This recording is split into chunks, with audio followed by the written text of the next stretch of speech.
ষোলো চাষে মূলা, তার অর্ধেক তুলা, তার অর্ধেক ধান, বিনা চাষে পান।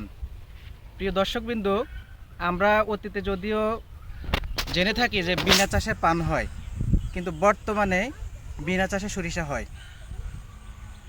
এই এলাকায় গত কিছুদিন পূর্বে বন্যা হয়। বন্যা হওয়ার পরবর্তীতে আমন ধান লাগানো হয়, কিন্তু আমন ধান লাগানো হলেও পরবর্তীতে আবার পানি ওঠার কারণে আমন ধানগুলো নষ্ট হয়ে যায়।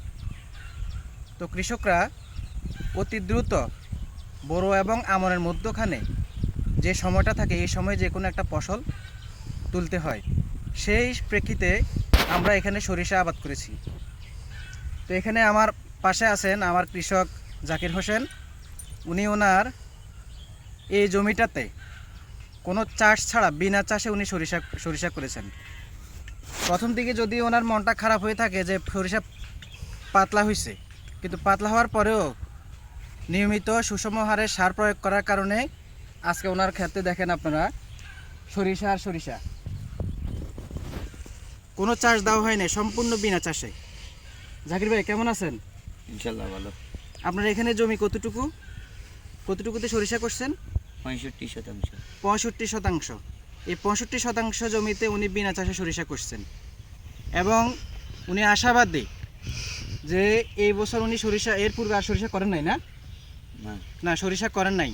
এই সরিষা দেখে উনি আশাবাদী যে ভবিষ্যতে উনি সরিষা করবেন। এবং আপনারা দেখেন আমার পাশে আরও লোক আছে, এই যে এদিকে আসেন, উনিও কৃষক আমার হেলাল ভাই। কি দেখি কি ভালো লাগতেছে? জি আলহামদুলিল্লাহ স্যার, অনেক ভালো ফসল হয়েছে। ভবিষ্যতে কি করবেন নাকি? জি অবশ্যই ইনশাআল্লাহ। বিনা চাষে তো ভালো ফসল ইনশাআল্লাহ পাইলে করব নাকি। এই এলাকার মানুষ জানতো যে সরিষা চাষ দিয়ে হয়, কিন্তু বিনা চাষে আমরা প্রমাণ করে দিয়েছি যে বিনা চাষেও সরিষা হয়। ঠিক আছে, ভবিষ্যতে ইনশাআল্লাহ আপনাদের দেখা দেখিতে আরো অন্যান্য কৃষকরা সরিষা আবাদ করবে। হ্যাঁ। এর ফাঁকে আরেকটা কথা বলি, আমন ধান যখন আমন ধান পাকে, অর্থাৎ আমন ধান কর্তনের 10 থেকে 15 দিন আগে কিন্তু আপনারা আমন ধানের জমিতে সরিষার বীজ ছিটিয়ে দিয়েও সেভাবেও সরিষা করতে পারেন, কোনো সমস্যা নাই। আপনারা ধানটা কেটে নিলেন, পরবর্তীতে সরিষা গাছে একটু সার প্রয়োগ করলেন, দেখলেন যে সরিষা ঠিক এরকম হয়ে যাবে। তো ঠিক আছে দর্শকবৃন্দ, সবাইকে ধন্যবাদ। আপনারাও বিনা চাষে ইচ্ছে করলে সরিষা করতে পারেন। আমার কৃষকরা করে অত্যন্ত খুশি এবং ভবিষ্যতে আরও বৃদ্ধি করবে।